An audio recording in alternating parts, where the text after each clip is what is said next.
जय श्री कृष्णा। आइए सुनते हैं आज रविवार के दिन नर और नारायण की कथा। एक असुर था दंभोद्भव। उसने सूर्यदेव की बड़ी तपस्या की। सूर्यदेव जब प्रसन्न होकर प्रकट हुए और वरदान मांगने को कहा तो उसने अमरत्व का वरदान मांगा। सूर्यदेव ने कहा यह संभव नहीं है। तब उसने मांगा कि उसे 1000 दिव्य कवचों की सुरक्षा मिले।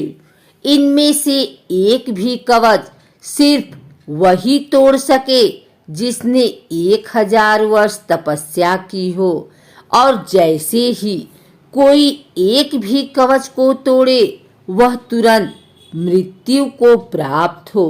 सूर्य देवता बड़े चिंतित हुए। वे इतना तो समझ ही पा रहे थे कि यह असुर इस वरदान का दुरुपयोग करेगा, किंतु उसकी तपस्या के आगे वे मजबूर थे।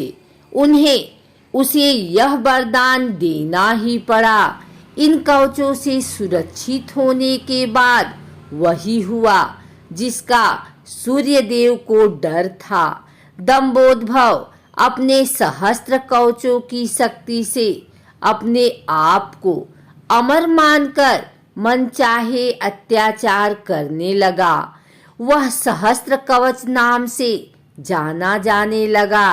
उधर सती जी के पिता दक्ष प्रजापति ने अपनी पुत्री मूर्ति का विवाह ब्रह्मा जी के मानस पुत्र धर्म से किया। मूर्ति ने सहस्त्र कवच के बारे में सुना हुआ था और उन्होंने श्री विष्णु से प्रार्थना की कि इसे खत्म करने के लिए वे आए। विष्णु जी ने उसे आश्वासन दिया कि वे ऐसा करेंगे। समय क्रम में मूर्ति ने 2 जुड़वा पुत्रों को जन्म दिया, जिनके नाम हुए नर और नारायण। दोनों 2 शरीरों में होते हुए भी एक थे। 2 शरीरों में एक आत्मा। विष्णु जी ने एक साथ 2 शरीरों में नर और नारायण के रूप में अवतरण किया था। दोनों भाई बड़े हुए। एक बार दंभोद्भव इस वन पर चढ़ाया। तब उसने एक तेजस्वी मनुष्य को अपनी ओर आते देखा और भय का अनुभव किया।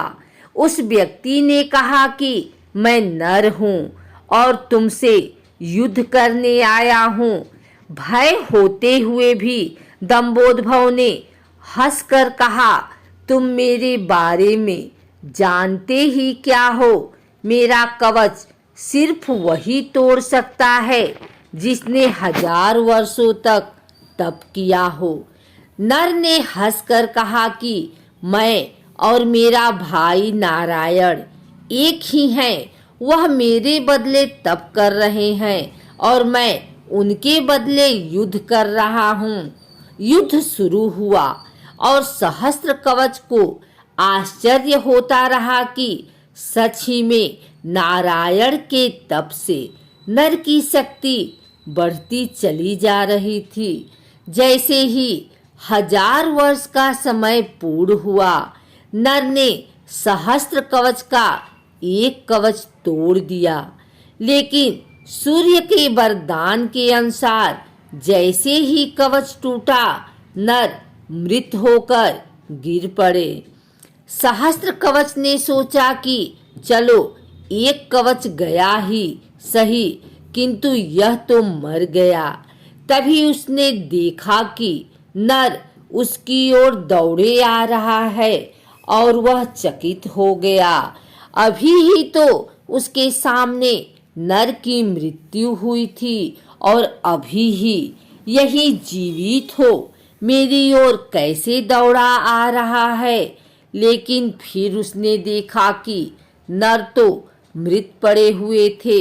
यह तो हूबहू नर जैसे प्रतीत होते उनके भाई नारायण थे।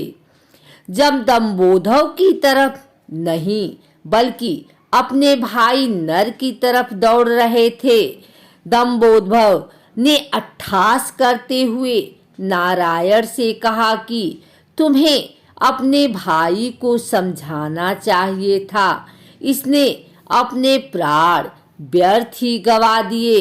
नारायण शांतिपूर्वक मुस्कुराए। उन्होंने नर के पास बैठकर कोई मंत्र पढ़ा और चमत्कारिक रूप से नर उठ बैठे। तब दंबोधव की समझ में आया कि 1000 वर्ष तक शिवजी की तपस्या करने से नारायण को मृत्युंजय मंत्र की सिद्धि हुई है, जिससे वे अपने भाई को पुनर्जीवित कर सकते हैं।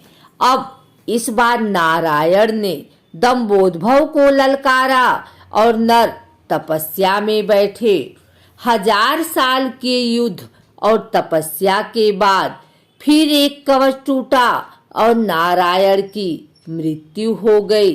फिर नर ने आकर नारायण को पुनर्जीवित कर दिया और यह चक्र फिर चलता रहा। इस तरह 999 बार युद्ध हुआ। एक भाई युद्ध करता, दूसरा तपस्या। हर बार पहले की तरह मृत्यु पर दूसरा उसे पुनर्जीवित कर देता। जब 999 कवच टूट गए तो सहस्त्र कवच समझ गया कि अब मेरी मृत्यु हो जाएगी। तब वह युद्ध त्याग कर सूर्यलोक भागकर सूर्य देव के शरणागत हुआ। नर और नारायण उसका पीछा करते वहां आए और सूर्य देव से उसे सौंपने को कहा, किंतु अपने भक्त को सौंपने पर सूर्यदेव राजी न हुए। तब नारायण ने अपने कमंडल से जल लेकर सूर्यदेव को श्राप दिया कि आप इस असुर को उसके कर्म फल से बचाने का प्रयास कर रहे हैं, जिसके लिए आप भी इसके पापों के भागीदार हुए और आप भी इसके साथ जन्म लेंगे। इसका कर्म फल भोगने के लिए इसके साथ ही त्रेतायुग समाप्त हुआ और द्वापर का प्रारंभ हुआ। समय बाद कुंती जी ने अपने वरदान को जांचते हुए सूर्यदेव का आवाहन किया और कर्ण का जन्म हुआ। लेकिन यह आमतौर पर ज्ञात नहीं है कि कर्ण सिर्फ सूर्यपुत्र ही नहीं है, बल्कि उसके भीतर सूर्य और दंबोधव दोनों हैं। जैसे नर और नारायण में 2 शरीरों में एक आत्मा थी, उसी तरह कर्ण के एक शरीर में 2 आत्माओं का वास है, सूर्य और सहस्त्र कवच। दूसरी ओर नर और नारायण इस बार अर्जुन और कृष्ण के रूप में आए। कर्ण के भीतर जो सूर्य का अंश है, वही उसे तेजस्वी वीर बनाता है, जबकि उसके भीतर दंबोधव भी होने से उसके कर्म फल उसे अनेकानेक अन्याय और अपमान मिलते हैं और उसे द्रौपदी का अपमान और ऐसे ही अनेक अपकर्म करने को प्रेरित करता है।